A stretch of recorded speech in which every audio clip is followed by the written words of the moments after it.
پھر کیا ہوا؟ جو ہونا چاہیے تھا، موبی نے کہا۔ صلاح الدین ساحل پر گیا تھا تو اس کے ساتھ 3 کمانڈر تھے اور 4 محافظوں کا دستہ تھا۔ وہ ہر طرف پھیل گئے۔ یہ تو ہماری خوش قسمتی تھی کہ علاقہ چٹانی تھا۔ کرسٹوفر بچ کے نکل آیا اور پھر ہمیں اتنا وقت مل گیا کہ تیر اور کمان ریت میں دبا کر اوپر اونٹ بٹھا دیا۔ سپاہی آ گئے تو کرسٹوفر نے اسے بتایا کہ وہ 5 مراکش کے تاجر ہیں اور یہ لڑکیاں سمندر سے نکل کر ہماری پناہ میں آئی ہیں۔ مسلمان سپاہیوں نے ہمارے سامان کی تلاشی لی، انہیں تجارتی سامان کے سوا کچھ بھی نہ ملا۔ وہ ہم سب کو سلطان ایوبی کے سامنے لے گئے۔ ہم نے یہ ظاہر کیا کہ ہم سسلی کی زبان کے سوا اور کوئی زبان نہیں جانتی۔ کرسٹوفر نے ایوبی سے کہا کہ وہ ہماری زبان جانتا ہے۔ ہم 7 لڑکیوں نے چہروں پر گھبراہٹ اور خوف پیدا کر لیا۔ موبی نے رابن کو وہ ساری باتیں سنائی جو سلطان ایوبی کے ساتھ ہوئی تھی۔ یہ 7 لڑکیاں اور 5 آدمی جو مراکشی تاجروں کے بھیس میں تھے، حملے سے 2 روز پہلے ساحل پر اتار دیے گئے تھے۔ 5 آدمی صلیبیوں کے تجربے کار جاسوس اور کمانڈو تھے اور لڑکیاں بھی جاسوس تھیں۔ جاسوسی کے علاوہ ان کے ذمے یہ کام بھی تھا کہ مسلمان سالاروں کو اپنے جال میں پھانسیں۔ وہ خوبصورت تو تھی ہی، انہیں جاسوسی اور ذہنوں کے تقریب کاری کی خاص ٹریننگ دی گئی تھی۔ اس ٹریننگ میں اداکاری خاص طور پر شامل تھی۔ 5 مردوں کا یہ مشن تھا کہ صلاح الدین ایوبی کو ختم کرنا اور ناجی کے ساتھ رابطہ رکھنا۔ یہ لڑکیاں مصر کی زبان روانی سے بول سکتی تھیں، لیکن انہوں نے ظاہر نہیں ہونے دیا۔ رابن اس شعبے کا سربراہ تھا، اسے ناجی تک پہنچنا تھا، مگر صلاح الدین ایوبی اور علی بن سفیان کی چال نے یہاں کے حالات کا رخ ہی الٹا کر دیا۔ کیا تم صلاح الدین کو جال میں نہیں پھانس سکتی؟ رابن نے پوچھا۔ ابھی تو یہاں پہلی رات ہے، موبی نے کہا۔ اس نے ہمارے متعلق جو فیصلہ دیا ہے، اگر وہ سچے دل سے دیا ہے تو اس کا مطلب یہ ہے کہ وہ مرد نہیں پتھر ہے۔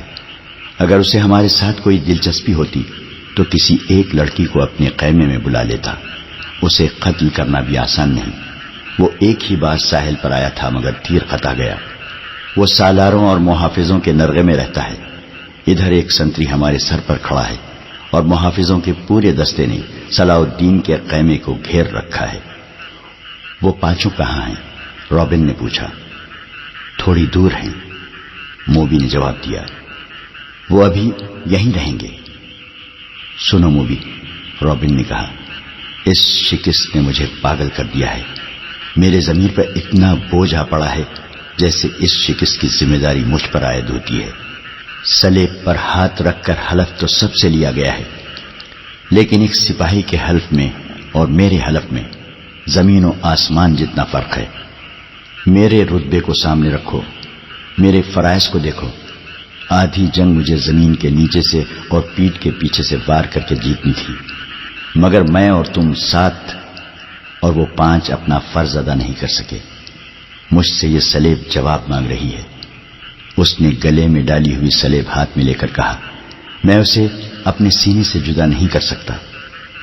اس نے موبی کے سینے پر ہاتھ پھیر کر اس کی سلیب ہاتھ میں لے لی اور کہا، تم اپنے ماں باپ کو دھوکہ دے سکتی ہو، اس سلیب سے آنکھیں نہیں چرا سکتی۔ اس نے جو فرض تمہیں سونپا ہے وہ پورا کرو۔ خدا نے تمہیں جو حسن دیا ہے وہ چٹانوں کو پھاڑ کر تمہیں راستہ دے دے گا۔ میں تمہیں پھر کہتا ہوں کہ ہماری اچانک اور غیر متوقع ملاقات اس بات کا ثبوت ہے کہ ہم کامیاب ہوں گے۔ ہمارے لشکر بحر روم کے اس پار اکٹھے ہو رہے ہیں۔ جو مر گئے سو مر گئے، جو زندہ ہیں وہ جانتے ہیں کہ یہ شکست نہیں دھوکہ تھا۔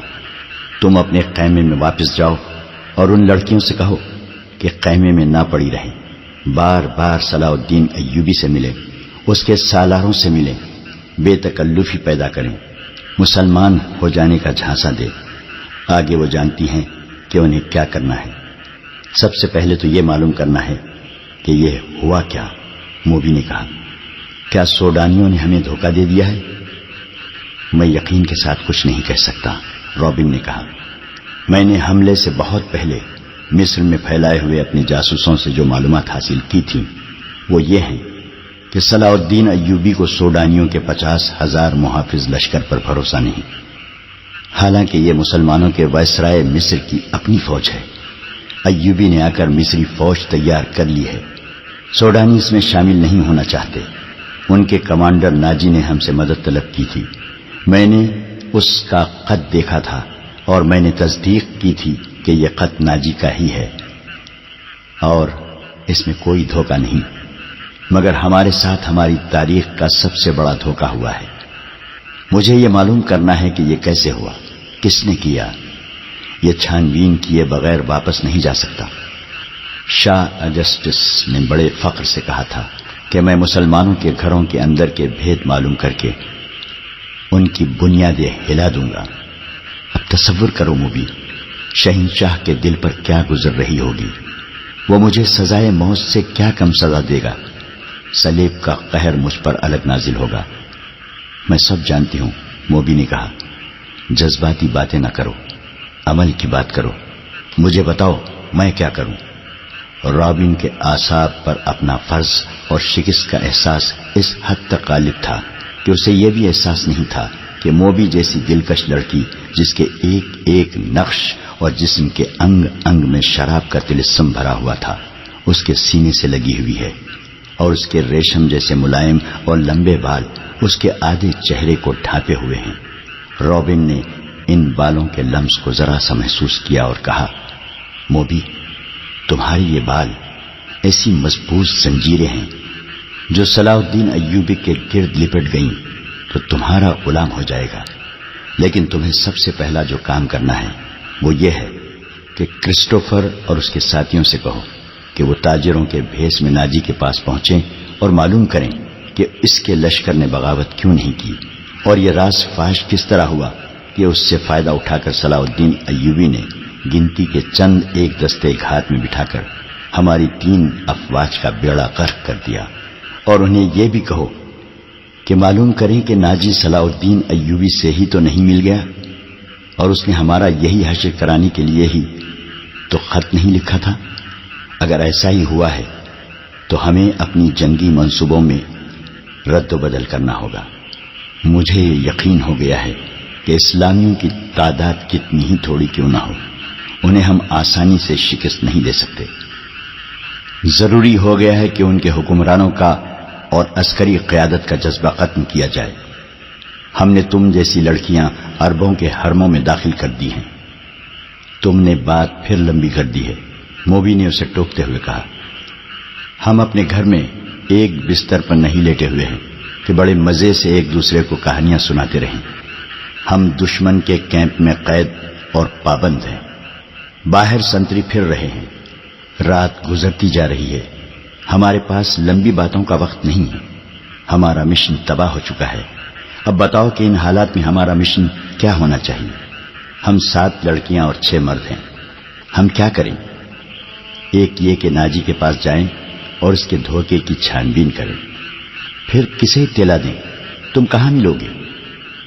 میں یہاں سے فرار ہو جاؤں گا، رابن نے کہا، لیکن فرار سے پہلے اس کیمپ، اس کی نفری اور ایوبی کے آئندہ عزائم کے متعلق تفصیل معلوم کروں گا۔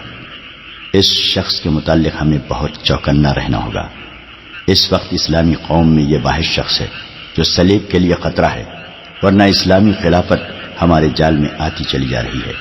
شاہ ایملر کہتا تھا کہ مسلمان اتنے کمزور ہو گئے ہیں کہ اب ان کو ہمیشہ کے لیے اپنے پاؤں میں بٹھانے کے لیے صرف ایک حلے کی ضرورت ہے، مگر اس کا یہ عزم محض خوش فہمی ثابت ہوا۔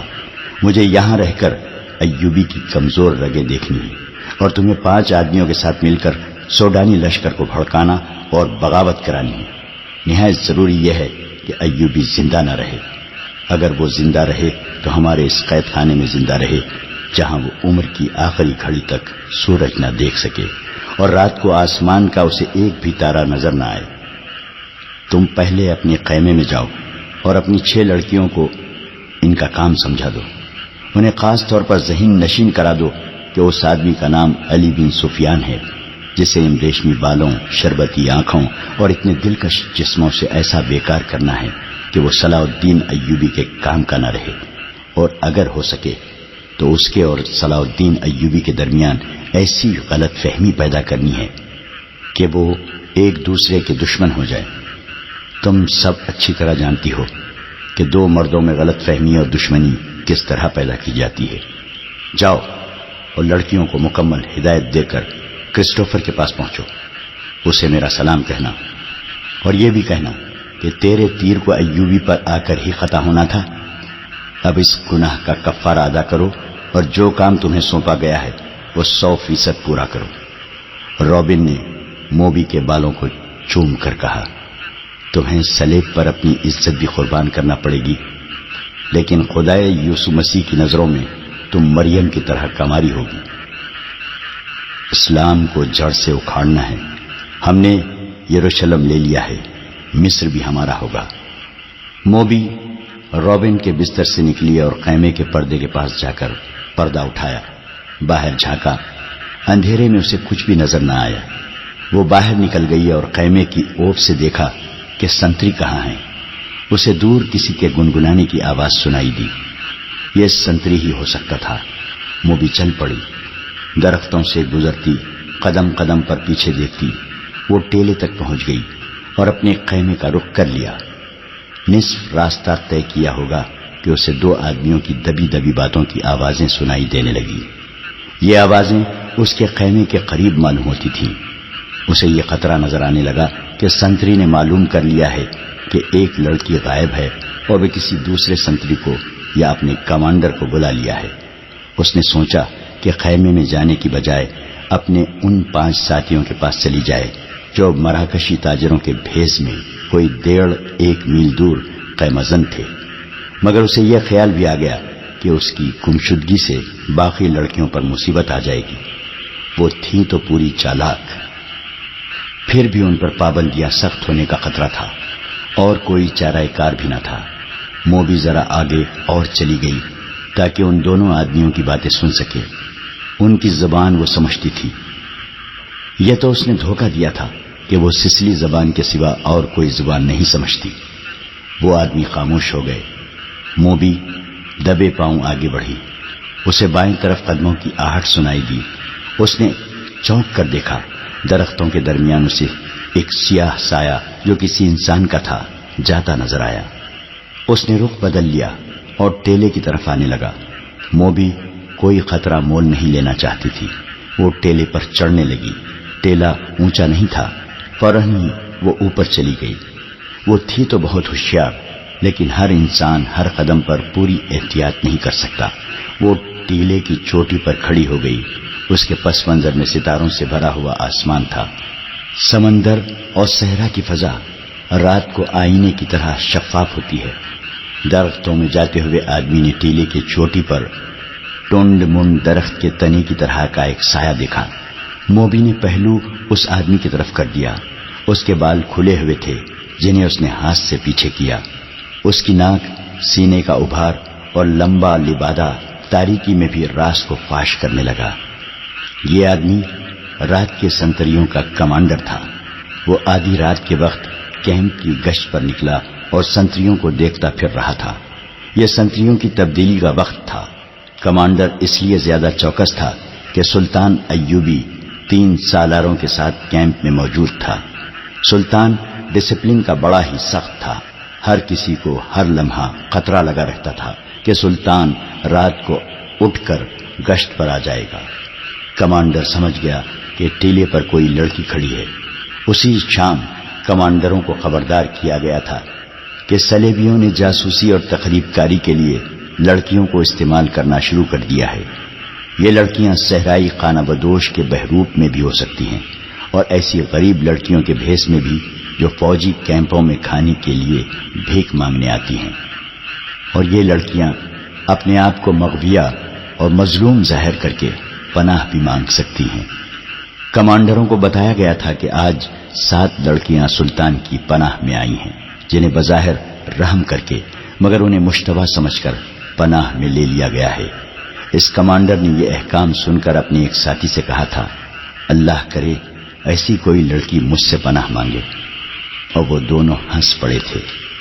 اب آدھی رات کے وقت جب سارا کیمپ سو رہا تھا، اسے ٹیلے پر ایک لڑکی کا حلیہ نظر آ رہا تھا۔ پہلے تو وہ ڈرا کہ یہ چڑیل یا جن ہو سکتا ہے۔ اس نے نئے سنتری کو لڑکیوں کے خیمے پر کھڑا کر کے اسے بتایا تھا کہ اندر 7 لڑکیاں ہیں۔ اس نے پردہ اٹھا کر دیکھا تو دیے کی پیلی روشنی میں اسے 7 بستر نظر آئے تھے۔ ہر لڑکی نے منہ بھی کمبلوں میں ڈھانپ رکھا تھا۔ سردی زیادہ تھی۔ اس نے اندر جا کر یہ نہیں دیکھا تھا کہ 7واں بستر خالی ہے اور اس پر کمبل اس طرح رکھے گئے ہیں جیسے ان کے نیچے لڑکی سوئی ہوئی ہو۔ اسے معلوم نہیں تھا کہ 7ویں لڑکی ٹیلے پر ان کے سامنے کھڑی ہے۔ وہ کچھ دیر سوچتا رہا کہ اسے آواز دے یا اس تک خود جائے، یا اگر وہ جن چڑیل ہے تو اس کے غائب ہونے کا انتظار کرے۔ تھوڑی سی دیر کے انتظار کے بعد بھی لڑکی غائب نہ ہوئی، بلکہ وہ 2-3 قدم آگے چلی اور پیچھے کو چل پڑی اور پھر رک گئی۔ کمانڈر، جس کا نام فخر المنصوری تھا، آہستہ آہستہ ٹیلے تک گیا اور کہا، کون ہو تم؟ نیچے آؤ۔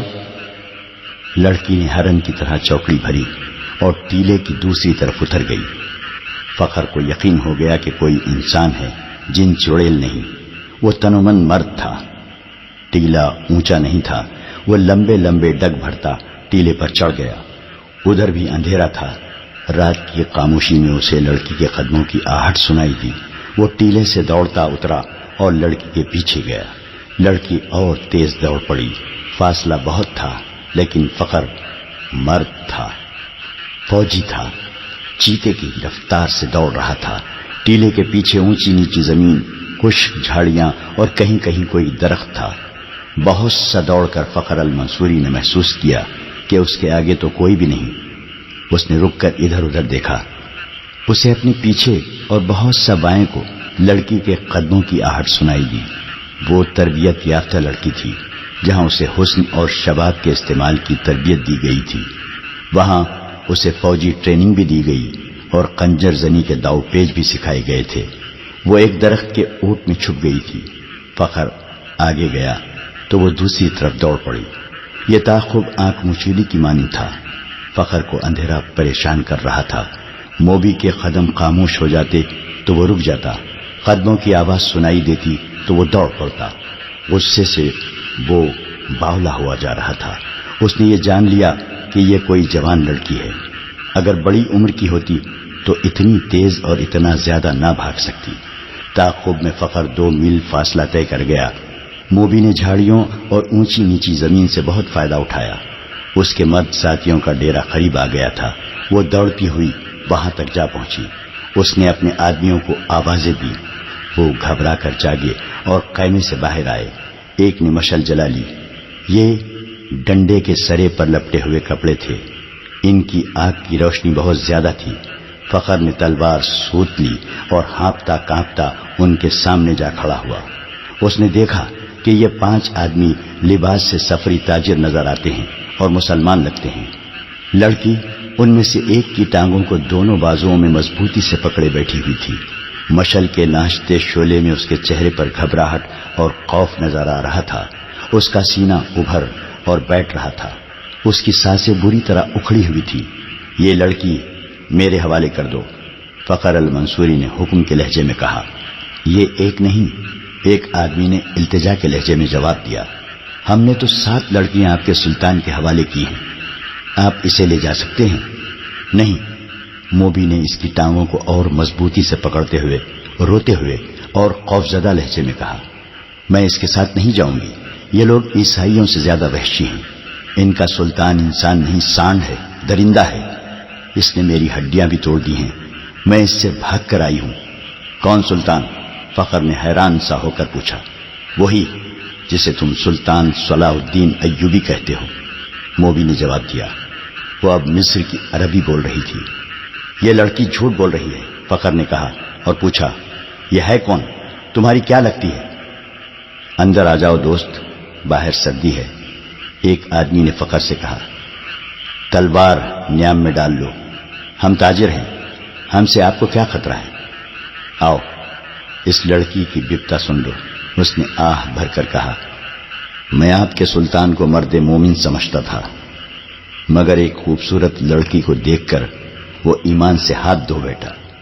وہ باقی 6 لڑکیوں کا بھی یہی حشر کر رہا ہوگا۔ ان کا یہ حشر دوسرے سالاروں نے کیا ہے۔ موبی نے کہا، شام کو ان بیچاروں کو اپنے خیمے میں لے گئے تھے اور انہیں بے سود کر کے خیمے میں ڈال دیا۔ وہ خیمے میں بے ہوش پڑی ہیں۔ فخر المنصوری تلوار نیام میں ڈال کر ان کے ساتھ خیمے میں چلا گیا۔ اندر جا کر بیٹھے تو ایک آدمی نے آگ جلا کر قہوے کے لیے پانی رکھا اور اس میں جانے کیا کچھ ڈالتا رہا۔ دوسرے آدمی نے فخر سے پوچھا کہ اس کا رتبہ کیا ہے؟ اس نے بتایا کہ وہ کمانڈر اور عہدیدار ہے۔ انہوں نے اس کے ساتھ بہت سی باتیں کی جن سے انہوں نے اندازہ کر لیا کہ یہ شخص عام قسم کا سپاہی نہیں ہے اور ذمہ دار فرد ہے، ذہین اور دلیر بھی ہے۔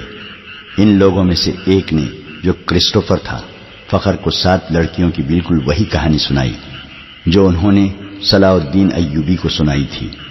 انہوں نے فخر کو یہ بھی بتایا کہ سلطان ایوبی نے ان کے متعلق کیا کہا تھا۔ ان لڑکیوں نے سلطان کو یہ پیشکش بھی کی تھی کہ وہ اپنے گھروں کو تو واپس نہیں جا سکتی اور عیسائیوں کے پاس بھی نہیں جانا چاہتی، اس لیے وہ مسلمان ہونے کو تیار ہیں، بشرطے کہ کوئی اچھے رتبوں والے عسکری ان کے ساتھ شادی کر لیں۔ ہم نے سنا تھا کہ سلطان صلاح الدین ایوبی کردار کے لحاظ سے پتھر ہے۔ ہم ہر روز سفر پر رہنے والے تاجر ہیں، انہیں کہاں ساتھ لیے پھرتے، انہیں سلطان کے حوالے کر دیا، مگر سلطان نے اس لڑکی کے ساتھ جو سلوک کیا وہ اس کی زبانی سن لو۔ فخر المنصوری نے لڑکی کی طرف دیکھا تو لڑکی نے کہا، ہم بہت خوش تھیں کہ خدا نے ہمیں ایک فرشتے کی پناہ دی ہے۔ سورج غروب ہونے کے بعد سلطان کا ایک محافظ آیا اور مجھے کہا کہ سلطان بلا رہا ہے۔ میں باقی 6 لڑکیوں کی نسبت ذرا زیادہ خوبصورت ہوں۔ مجھے توقع نہیں تھی کہ تمہارا ایوبی مجھے بری نیت سے بلا رہا ہے۔ میں چلی گئی۔ سلطان ایوبی نے شراب کی سراہی کھولی، ایک پیالہ اپنے آگے رکھا اور ایک مجھے دیا۔ میں عیسائی ہوں، شراب 100 بار پی ہے۔ بحری جہاز میں عیسائی کمانڈروں نے میرے جسم کو کھلونا بنائے رکھا ہے۔ صلاح الدین ایوبی بھی میرے جسم کے ساتھ کھیلنا چاہتا تھا۔ شراب اور مرد میرے لیے کوئی نئی چیزیں نہیں تھیں، لیکن ایوبی کو میں فرشتہ سمجھتی تھی۔ میں اس کے جسم کو اپنے ناپاک جسم سے دور رکھنا چاہتی تھی، مگر وہ ان عیسائیوں سے بدتر نکلا جو مجھے بحری جہاز میں لائے تھے، اور جب ان کا جہاز ڈوبنے لگا تو انہوں نے ہمیں ایک کشتی میں ڈال کر سمندر میں اتار دیا۔ ان میں سے کسی نے ہمارا ساتھ نہ دیا۔ ہمارے جسم چھچوڑے ہوئے اور ہڈیاں چٹکی ہوئی تھی۔ خدا نے ہمیں بچا لیا اور اس آدمی کی پناہ میں پھینک دیا جو فرشتے کے روپ میں درندہ ہے۔ مجھے سلطان نے ہی بتایا تھا کہ میرے ساتھ کی باقی 6 لڑکیاں اس کے سالاروں کے خیمے میں ہیں۔ میں نے سلطان کے پاؤں پکڑ کر کہا کہ میرے ساتھ شادی کر لو۔ اس نے کہا کہ اگر تم مجھے پسند کرتی ہو تو شادی کے بغیر تمہیں اپنے حرم میں رکھ لوں گا۔ اس نے میرے ساتھ وحشیوں کا برتاؤ کیا۔ شراب پہ بدمست تھا۔ اس نے مجھے اپنے ساتھ لٹا لیا۔ جو ہی اس کی آنکھ لگی میں وہاں سے بھاگ آئی۔ اگر میری بات کا اعتبار نہ آئے تو اس کے محافظوں سے پوچھ لو۔ اس دوران ایک آدمی نے فخر کو قہوہ پلایا۔ ذرا سی دیر بعد فخر کا مزاج بدلنے لگا۔ اس نے نفرت سے قہقہا لگایا اور کہا، ہمیں حکم دیتے ہیں کہ عورت اور شراب سے دور رہو، اور خود شراب پی کر راتیں عورتوں کے ساتھ گزارتے ہیں۔ فخر محسوس ہی نہ کر سکا کہ لڑکی کی کہانی محض بے بنیاد ہے، اور نہ ہی وہ یہ محسوس کر سکا کہ اس کا مزاج کیوں بدل گیا ہے۔ اسے حشیش پلا دی گئی تھی۔ اس پر ایسا نشہ طاری ہو چکا تھا جسے وہ نشہ نہیں سمجھتا تھا۔ وہ اب اپنے تصوروں میں بادشاہ بن چکا تھا۔ لڑکی کے چہرے پر مشعل کے شعلے کی روشنی ناچ رہی تھی۔ اس کے بکھرے ہوئے سیاہی مائل بھورے بال چمک رہے تھے۔ وہ فخر کو پہلے سے زیادہ حسین نظر آنے لگی۔ اس نے بے تاب ہو کر کہا، تم اگر چاہو تو میں تمہیں پناہ میں لیتا ہوں۔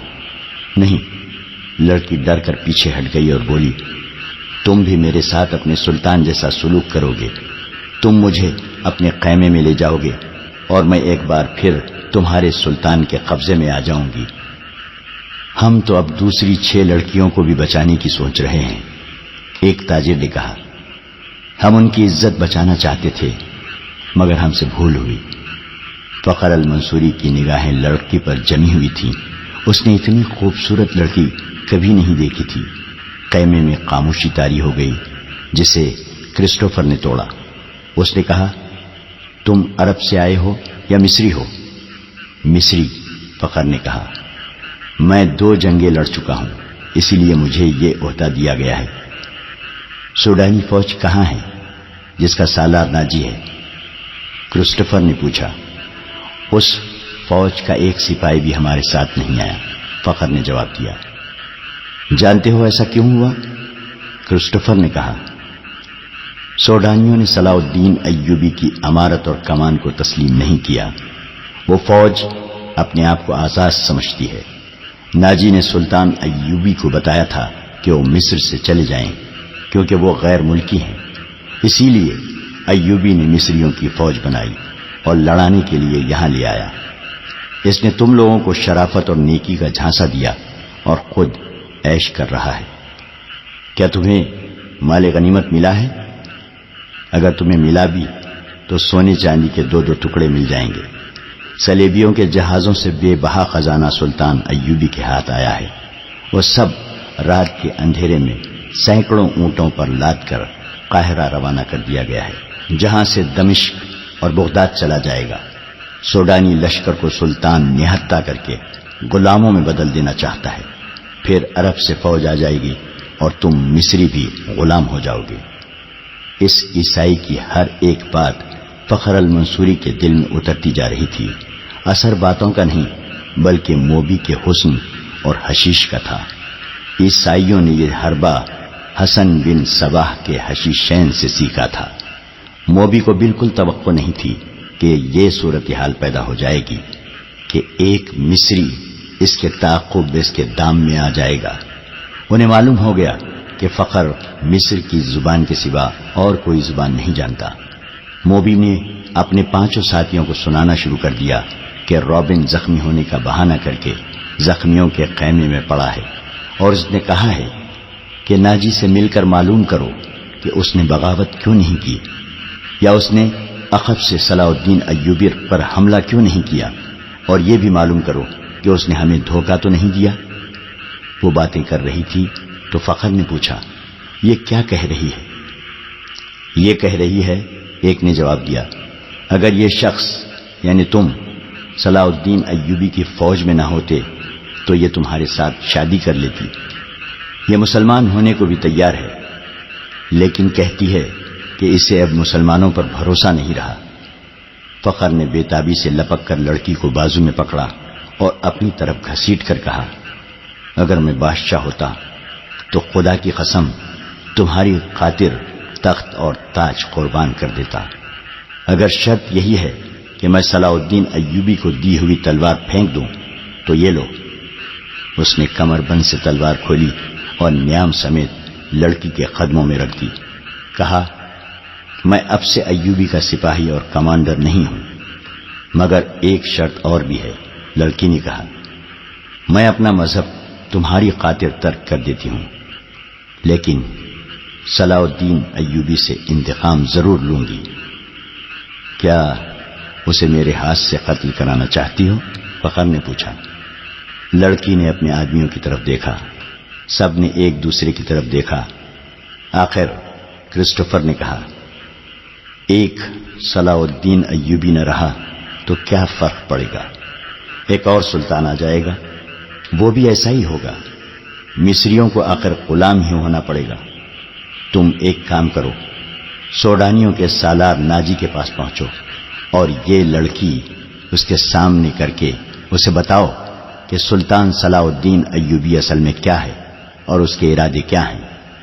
ان لوگوں کو یہ تو علم تھا کہ ناجی کا صلیبیوں کے ساتھ رابطہ ہے اور موبی اس کے ساتھ بات کرے گی، لیکن انہیں یہ علم نہیں تھا کہ ناجی اور اس کے معتمد سالار خفیہ طریقے سے مروائے جا چکے ہیں۔ اس تک لڑکی کو ہی جانا تھا، اس کا اکیلے جانا ممکن نہیں تھا۔ اتفاق سے انہیں فخر المنصوری مل گیا، لہذا اسی کو استعمال کرنے کا فیصلہ ہو گیا۔ یہ آدمی چونکہ سلطان ایوبی کی نظر میں آ گئے تھے، اس لیے ابھی اس کی نظر میں رہنا چاہتے تھے۔